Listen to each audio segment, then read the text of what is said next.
Hello, welcome back to this stream. It's the next stream that concerns those of us who've experienced the Christianity apocalypse. Right, those targeted individuals that have experienced the Christianity apocalypse. Yeah.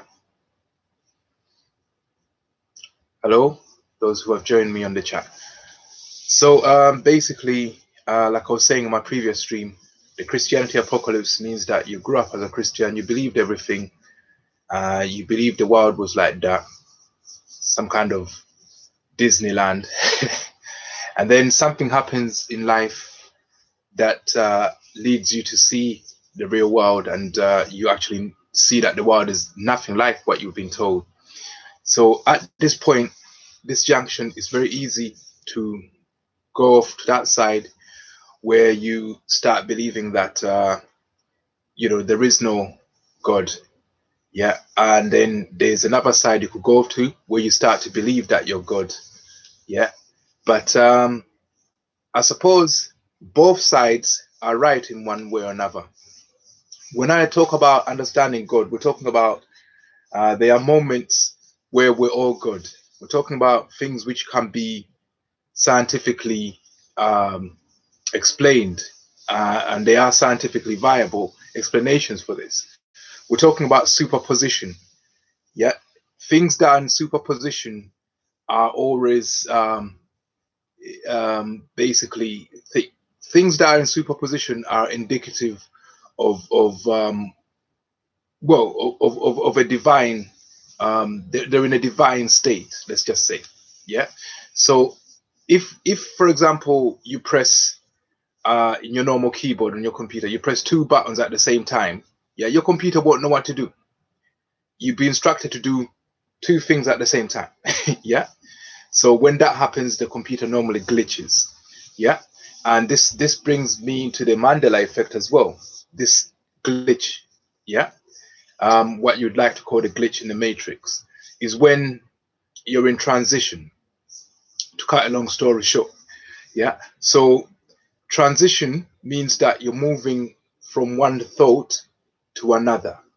Okay, so you're thinking about a dog, and then a few seconds later you're thinking about a cat. Yeah, so you're thinking about a dog, then you transition, and thoughts of the cat start to appear and thoughts of the dog start to disappear. During that transition, there's a moment when both are there. Yeah, now both thoughts are in superposition. Yeah, it's like doing that with your hands. Yeah, and then asking someone to say which hand is touching which hand. Yeah, you don't know until somebody tells you, feel your left hand touching your right hand. That's when you start to think that it's your left hand that's touching your right. But somebody can also tell you, feel your right touching your left. Yeah, you just don't know. Yeah, when you are in transition, when you're transitioning from thought, yeah, from one thought to another, yeah, this is when, yeah, the power of your mind can be utilized by your angels and demons. Look at my previous stream on the Christianity apocalypse to understand what I mean by your angels and demons. They watch you. Yeah. Have you ever noticed, um, those of you who are genuine targeted individuals, that you'll be in a situation where if you start to move, you notice that other people start to move. If you start to move that way, you notice that they start to move in unison, yeah, with you, your movements. Those are your angels and demons. When you're transitioning from one thought to another, we give away signs that we're doing that. So you could be looking at this screen and then you start looking at that screen. So as soon as you stop looking at this screen and you start to move your head across, they know that your thoughts are now in transition. That's when they start doing these NLP signs. Yeah, somebody can see you looking this way, and as soon as you start turning to look that way, they could scratch their eye. Yeah, and they do that 5 times. eventually you start scratching your eye because you're in transition. Yeah. When you're in transition, yeah, you're not thinking about the cat, you're not thinking about the dog, but you're thinking about both. Yeah. During that transition, you're God. Yeah. And you have divine powers. Every time you transition, yeah, you're everywhere at the same time.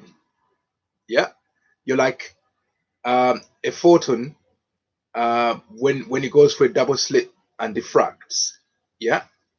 Until somebody decides what's happening, both are happening at the same time. Okay? So the way the Mandela effect fits in, your demons, yeah. Let's say um, you you are looking at a person over here, right? And then you've got your lottery tickets over here, yeah.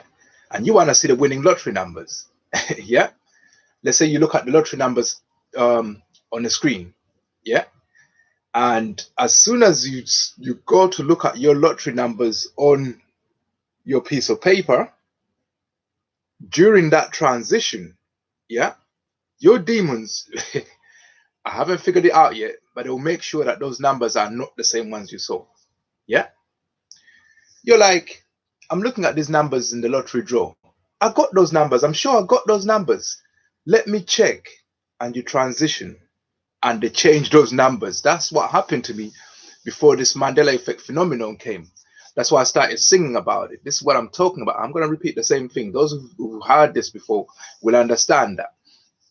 Yeah. So during transition, yeah, from thought to thought, where you don't know, when you don't know, yeah, that's when you're in superposition. That's when you're actually God. Yeah. They use your powers during these transitions. Your demons will use the powers to make sure that what you want, that you don't see what you want. So if you think that it's, look, I'm your father, yeah, as soon as you go to check transition, yeah, when you're like, I can't remember properly, I cannot remember it properly, as soon as they because they're seeing your thoughts all the time, as soon as they realize that you can't remember properly, they know that that memory is in superposition. Then they start tampering with it. They change it. They completely change it. By the time you look, it doesn't say that. It just says, "No, I'm your father." You see, it's like the Mandela effect. Yeah, that's how they bring it about.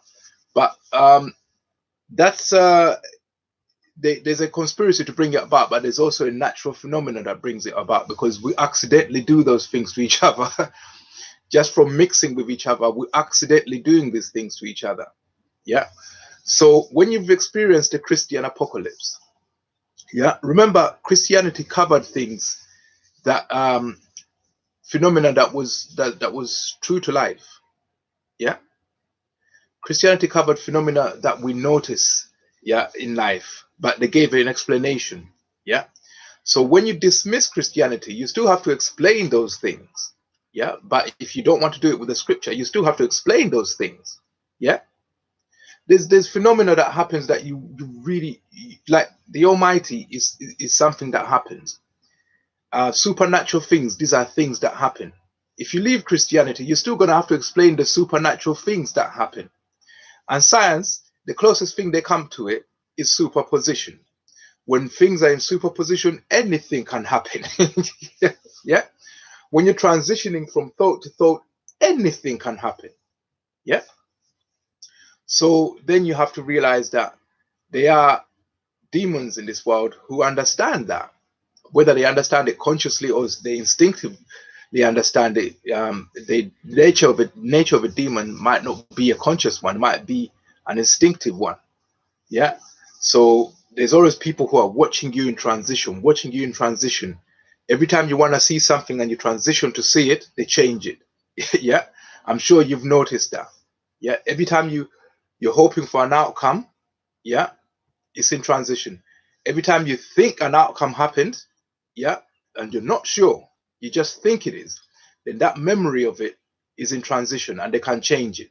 So always be sure. Always be sure. Yeah. They use all kinds of powers to suppress your ability to be sure. Yeah. They're always making you unsure about things. Yeah.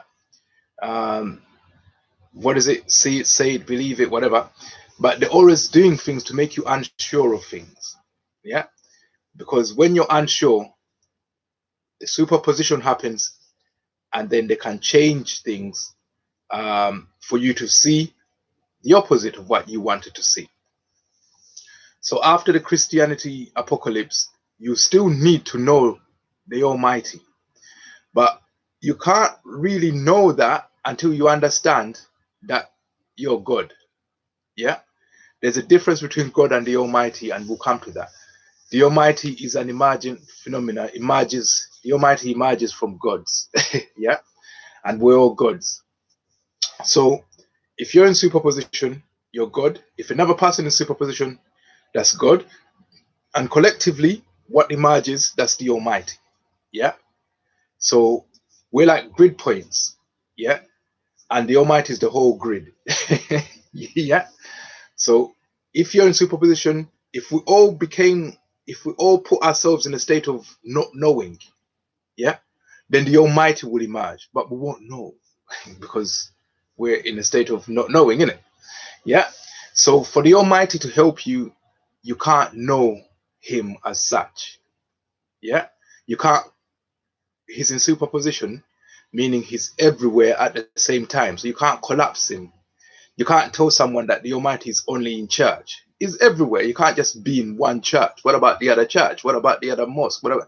You can't just be in one place. He's everywhere, and you don't collapse him for his power to work. He's going to have to be everywhere to help you out. If somebody's harassing you on the other side of the world, the Almighty has to be there to help you out. So you go into a superposition and you pray. Yeah. So there's got to be something about you that's in superposition that the Almighty can act through. Yeah.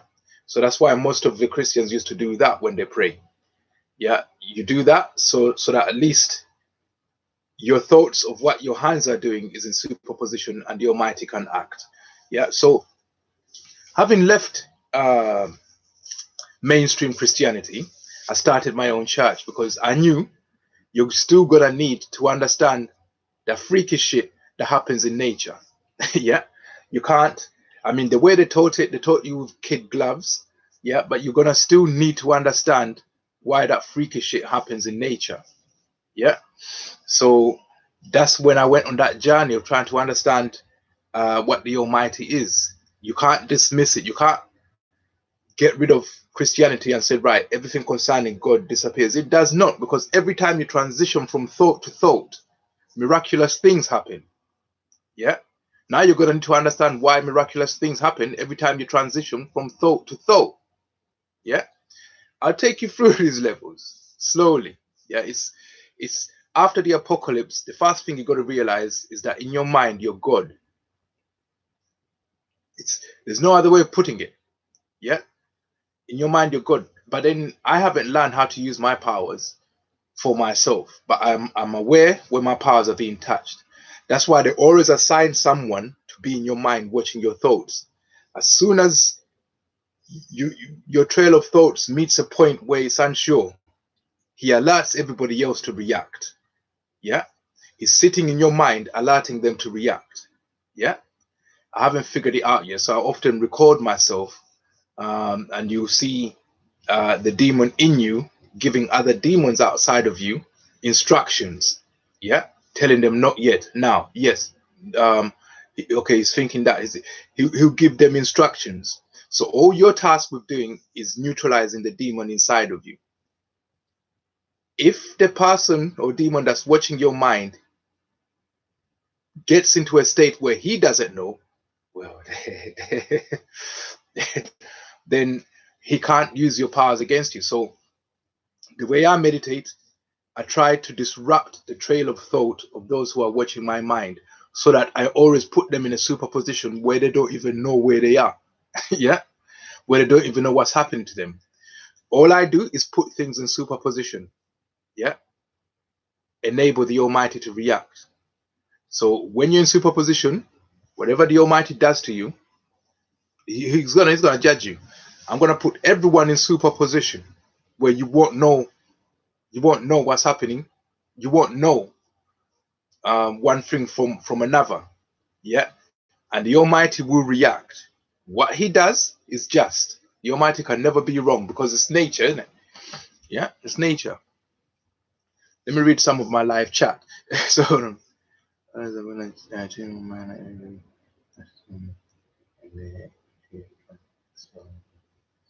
uh-huh.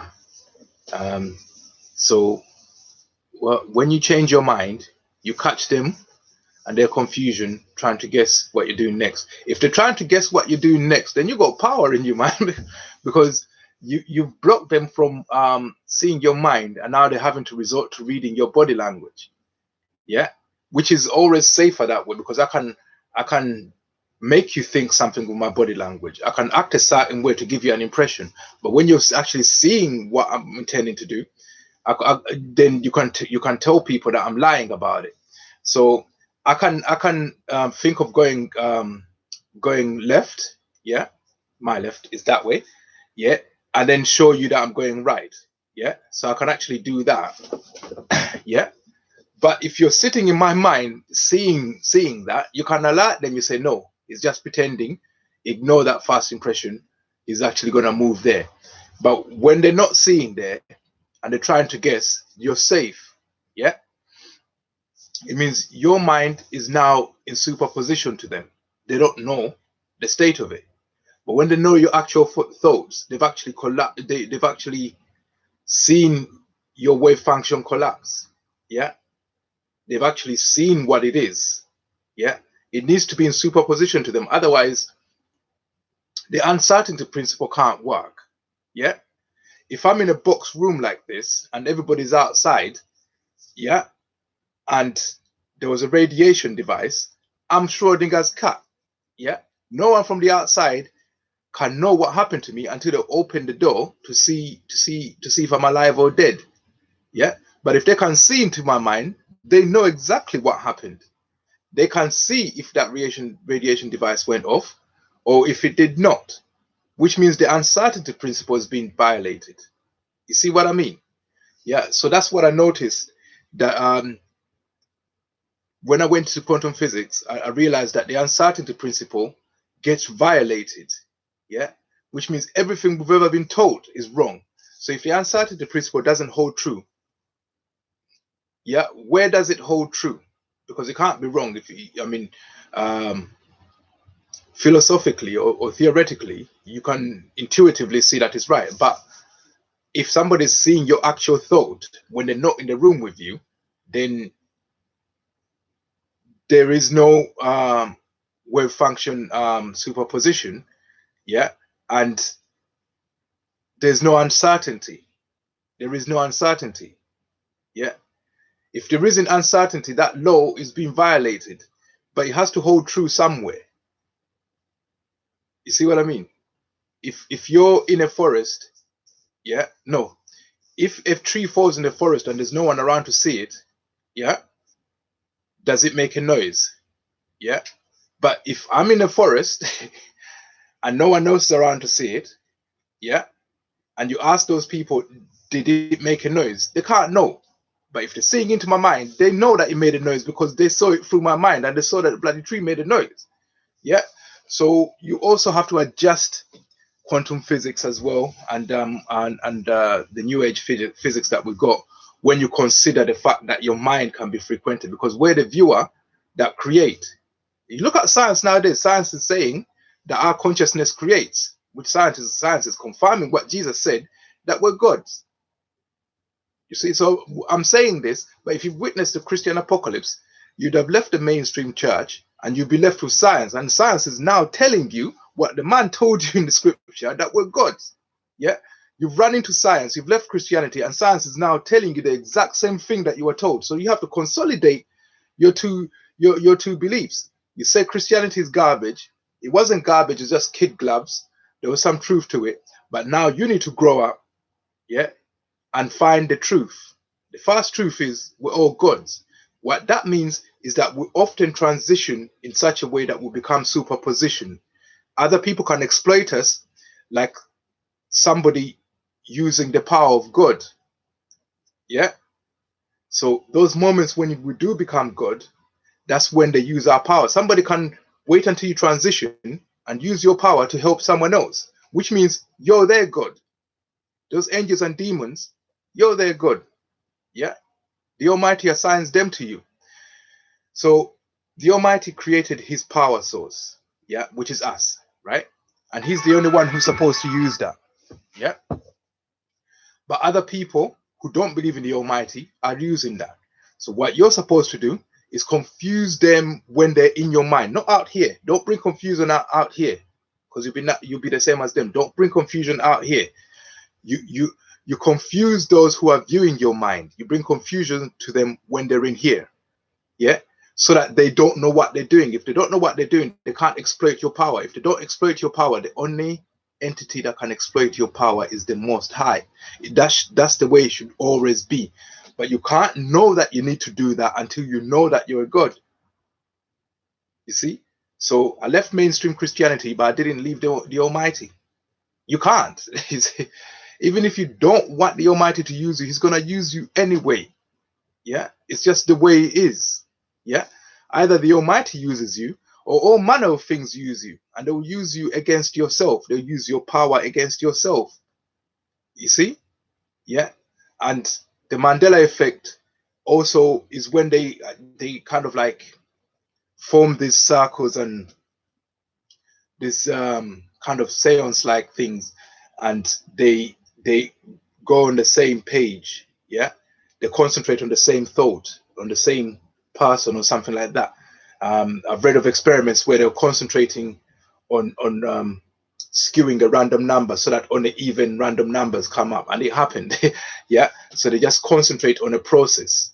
Yeah, but if what they're concentrating on is your mind, yeah, if there's more than 100 of them, that's gonna go beyond those 100 people there and go into this world. So the 100th monkey effect is what happened when more than 100 of them started concentrating on, for example, my mind, yeah, and I brought confusion to them, yeah, and because they had reached the threshold of the 100 monkey, read up, Google the 100th monkey experiment, yeah, because they had reached that threshold, the Mandela effect, yeah, takes place, yeah. These videos are gonna be short. I don't like talking for too long, yeah. So I just wanted to explain to you. I just wanted you to understand God when you've lost your religion. Let's say, yeah, you can lose your religion all you like, but the Almighty has to be there to create you. Yeah, yeah, because He's the only one that creates. If you are a created being, somebody must have created you. Yeah. So whoever created you has to be there for you to remain in creation. If He wasn't there, your creation won't be there. Yeah. So you can't dismiss God, because you need to be created. At every moment you need to be created. The universe, the way it works, is like a flip book. Yeah, I don't know if you remember those flip books where you draw a picture of an animal, then you draw it doing an activity page by page, and when you flip it, it looks like a movie. But it happens so fast in the matter of nanoseconds or whatever, that at every frame you need to be recreated. Every frame you need to be recreated. Every frame you need to be recreated. If the Almighty weren't there, on this frame you cease to exist, just like that, instantaneously. So the Almighty has to be there, because that's the way the universe works. It recreates every frame, yeah, so fast that in front of your eye you just see continuity. I know that's a theory of mine, but look at science. Yeah, it will confirm. That's one of the theories they believe in anyway. Reading the chat again. I have a huge amount of creativity. I'm not.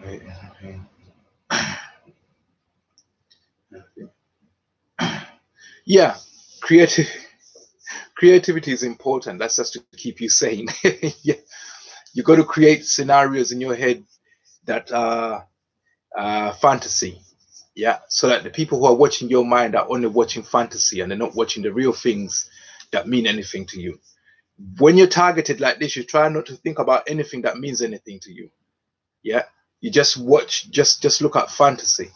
Yeah, just live in fantasy in your mind. Yeah, it's about being a child and an adult at the same time.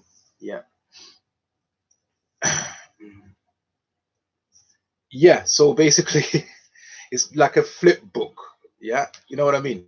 Like let's say you draw you have a piece of paper and you draw a cut on this side, then you get another piece of paper, then you draw it moving there, then another piece of paper, you draw it there. The universe is like that. Yeah, it's like a flip book.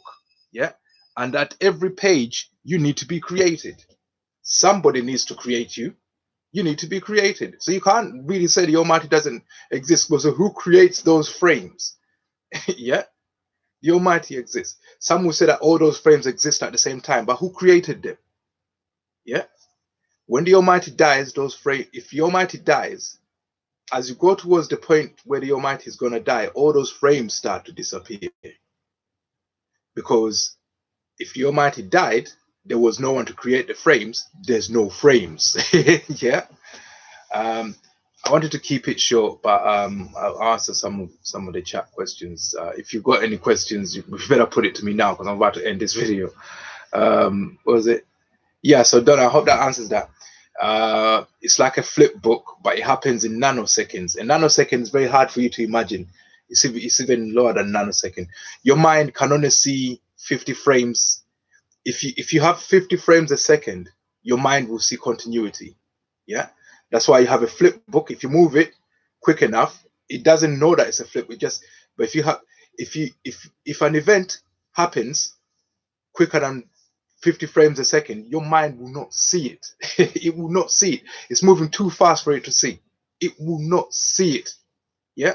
So there are other realities that we can't see. Yeah, or other universes because the events are moving too quick to register in our reality. Even our measuring devices have a tolerance. There's only so far they can see. Yeah, we can see Planck length and Planck time. Beyond that, we can't see shit. Anything that has an existence of less than the Planck length, a Planck time, we can't see it. Anything that has an existence less than Planck length, we can't see it. Yeah, but who's to say that there's no things that exist beyond the Planck length? So even physicists came up with that. So there will be frames, a framework, yeah, that is not suited to us. Even our mass and energy can't exist in that framework because everything moves at a different frequency. Yeah. So yeah, this is what I told you. Yeah. If you chose to stay here, you would be taking the red pill, and we still need the Almighty. Yeah, we still need to know the Almighty. Look at the film The Matrix. Yeah, they were living in a matrix, but then they came out in real life. But you still haven't explained the question: who created the real life where they came out into? Yeah. Now you see, if we're living in the real life and it's like this, and then we create matrices, you see, it's like this. If you can affect someone's mind, yeah, if somebody, like for example, we're people who are naturally designed to carry other people, right? So let's say somebody who sees into my mind puts my consciousness in a hive mind situation, a virtual reality. As soon as I start to meditate, I'll be affecting him outside of that matrix. I'll be affecting those who are outside of that matrix. Yeah, like I told you, they'll start convulsing, right? You're operating a matrix and I'm inside it and you start convulsing. All I'm gonna see is glitches. So I affect those if this is a matrix, yeah, and I affect those who are running it outside of it,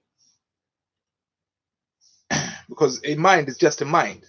If you put someone who's your God inside a matrix, yeah, then what's the point of doing that? If I get unhappy, I'll fuck you up from within the matrix. Yeah, this is what I've been trying to say. Let me end this. It's like a half hour. So what was the subject again? Oh yeah, understanding God. So that's the next chapter. After you leave Christianity and your world has apocalypsed and the wool has been pulled over your eyes all this time and you've realized that, and now you're losing your religion. Don't panic. The first thing to do is to understand God. Yeah, don't reject him, because then you become a puppet. They'll be using you anyway, but you would have become a puppet, because you don't. The greatest trick the devil ever played is to make you believe that the God doesn't exist. But if you're clever enough to know that, then the greatest trick he ever played is to make you believe that he's not trying to do that, that he don't exist. All right. Okay, that's it. I'll chat to you soon.